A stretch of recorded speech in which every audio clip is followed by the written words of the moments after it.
Adolescence in the girl is the period when she develops into a woman. It is that stage in female life embraced between the ages of 12 or 14 and 21 years. Elasticity of body, a clear complexion, and a happy control of her feelings should mark the young girl at this time. If she has been so fortunate as to escape the dangers and baneful influences of childhood and infancy, her numerous bodily functions should be well performed. Thus constituted, she should be in a condition to take up her coming struggle with the world and the sex problem it will present. Puberty. It has been noticed that in the case of girls, puberty usually occurs earlier in brunettes than in blondes. In general, it makes its appearance earlier in those of a nervous or bilio-nervous temperament than in those whose temperament is phlegmatic or lymphatic. In the United States, 14 and a half years is the usual age of puberty in girls. In tropical lands, however, it is not uncommon for a girl to be a mother at 12. Country girls and boys usually mature several months or a year later than those living in cities. Too early a puberty in girls may well arouse concern. It usually indicates some inherent constitutional weakness. Premature puberty is often associated with premature decay. The signs and changes of puberty. In the girl, the sign of puberty is the growth of hair about the pubes, private organs, and armpits. Her whole frame remains more slender than in the male. Muscles and joints are less prominent. Limbs more rounded and tapering. Internal and external organs undergo rapid enlargement locally. The mammae, the breasts, enlarge. The ovaries dilate, and a periodical uteral discharge, menstruation, is established. Menstruation. No young girl should feel alarmed if, owing to the negligence of her parents or guardians to prepare her, she is surprised by this first flow from the genital organs. Puberty is the proper time for the appearance of menstruation. This is the periodical development and discharge of an ovule, one or more, by the female, accompanied by the discharge of a fluid known as menses or catamenia. Menstruation, in general good health, should occur about every 28 days or once in 4 weeks. This rule, however, is subject to great variation. Menstruation continues from puberty to about the 45th year, which usually marks the menopause, or change of life. When it disappears, a woman is no longer capable of bearing children. Her period of fertility has passed. In rare cases, menstruation has stopped at 35 or lasted till 60. Hints for observance during menstruation. When the period arrives, a girl or woman has a feeling of discomfort and lassitude. There is a sense of weight and a disinclination for society. Menstruation should not, however, be regarded as a nuisance. A girl's friends respect her most when she is unwell. She should keep more than usually quiet while the flow continues, which it will do for a few days. Also, she should avoid all unnecessary fatigue, exposure to wet or to extremes of temperature.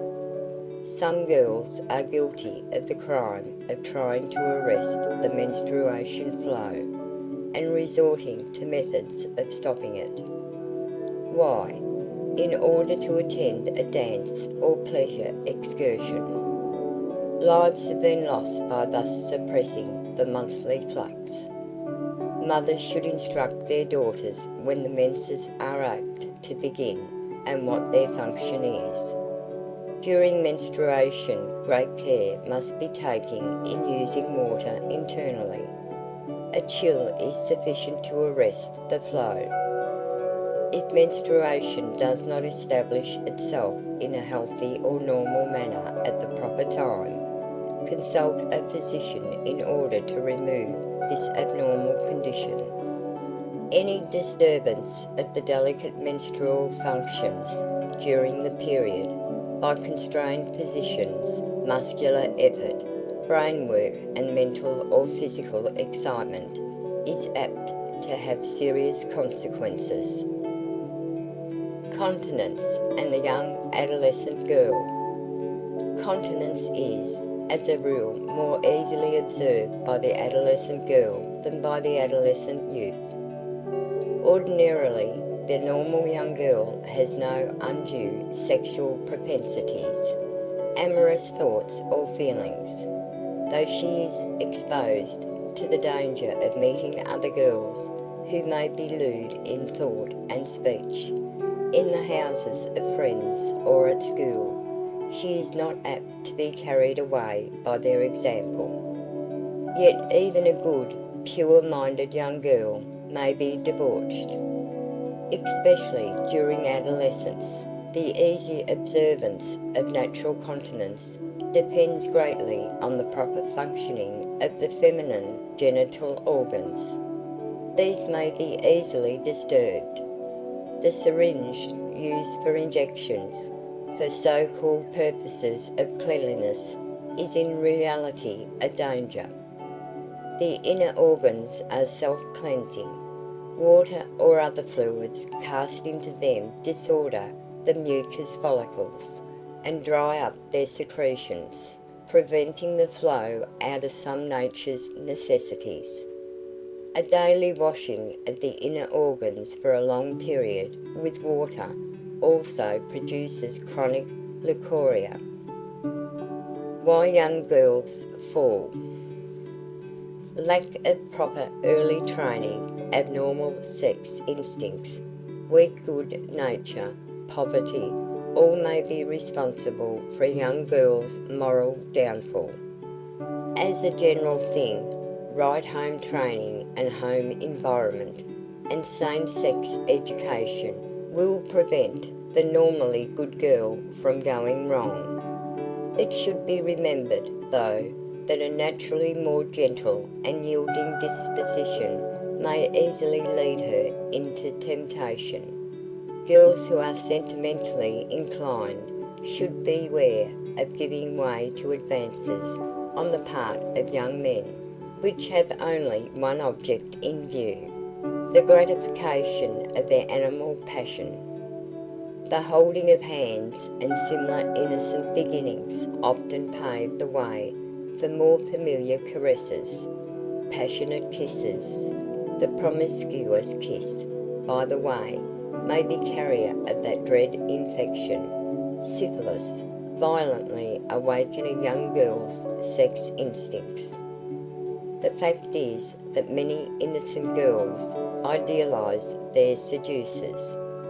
They believe their lying promises actually come to love them, and think that in gratifying their inflamed desires, they are giving a proof of the depth and purity of their own affection. Here, as in the case of the young man, self-control should be the first thing cultivated. And self-control should be made doubly sure by never permitting one of the opposite sex to show undue familiarity. Many a seemingly innocent flirtation, begun with a kiss, has ended in shame and disgrace, in loss of social standing and position, venereal disease, or even death. The pure-minded and innocent girl often becomes a victim of her ignorance of the consequences entailed by giving in to the desires of some male companion. The girl who has a knowledge of sex facts is less apt to be taken advantage of in this manner. Modern conditions which encourage immorality. Excessive freedom. The excessive freedom granted the young girl, especially since the World War, must be held responsible for a great increase in familiarity between the adolescent youth of both sexes. Many young girls of the flapper type, in particular, are victims of these conditions of unrestrained sex association. Sex precocity is furthered in coeducational colleges, in the high school and the home. Adolescents of both sexes too often are practically unhampered in their comings and goings, their words and actions. The superstitious pocket flask filled with hooch is often a feature of social parties, dances and affairs frequented by young people. Girls and boys drink together, and as alcohol weakens moral resistance in the one case and stimulates desire in the other, deplorable consequences naturally result.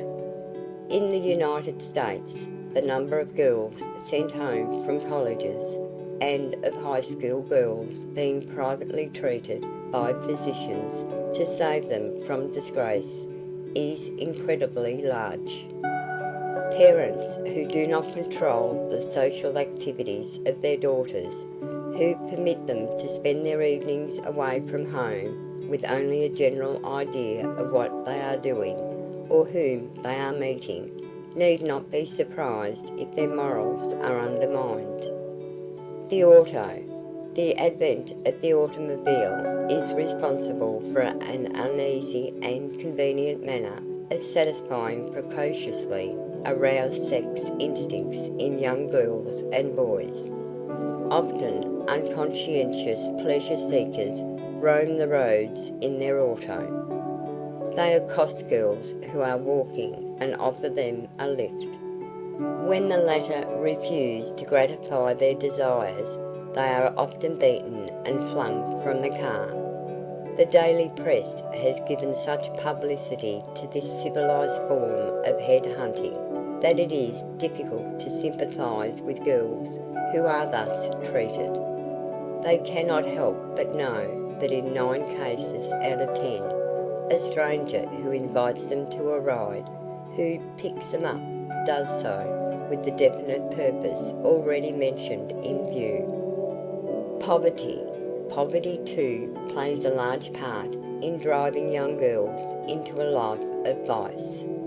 In all our large cities there are hundreds of young women who earn hardly enough to buy food and fuel, and pay for the rent of a room in a cheap lodging house. Feminine youth longs for dress, for company, for entertainment. It is easy enough to find a gentleman friend who will provide all three, in exchange for companionship. So the bargain is struck. These conditions exist in 101 occupations. A young woman may go to a large city as pure as snow, but finding no lucrative employment, lonely and despondent, she is led to take her first step on the downward path. Soon daily contact with vice removes abhorrence to it. Familiarity makes it habitual, and another life is ruined. The heartless moral code of the cynical young pleasure-seeking male is summed up in the cant phrase anent woman, find and forget. It is these girls who are victimised by their lack of self-restraint or moral principle, their ignorance or weakness, who make possible the application of such a maxim. Virginity. Both mental and physical purity are rightfully required of the young girl about to marry. How shall she acquire and maintain this desirable state of purity? The process is a simple one. She must let a knowledge of the true hygienic and moral laws of her sex guide her in her relations with men. She must cultivate clean thought on a basis of physical cleanliness. She need not be ignorant to be pure. Men she should study carefully. She should not allow them to sit with their arm about her waist, to hold her hand, to kiss her. No approach nor touch beyond what the best social observance sanctions should be permitted. Even the tendernesses and familiarities of courtship should be restrained. An engagement does not necessarily culminate in a marriage, and once the foot has slipped on virtue's path, the error cannot be recalled. These considerations, together with those adduced in the preceding section, why young girls fall, are well worth taking to heart by every young woman who wishes to approach matrimony in the right and proper way.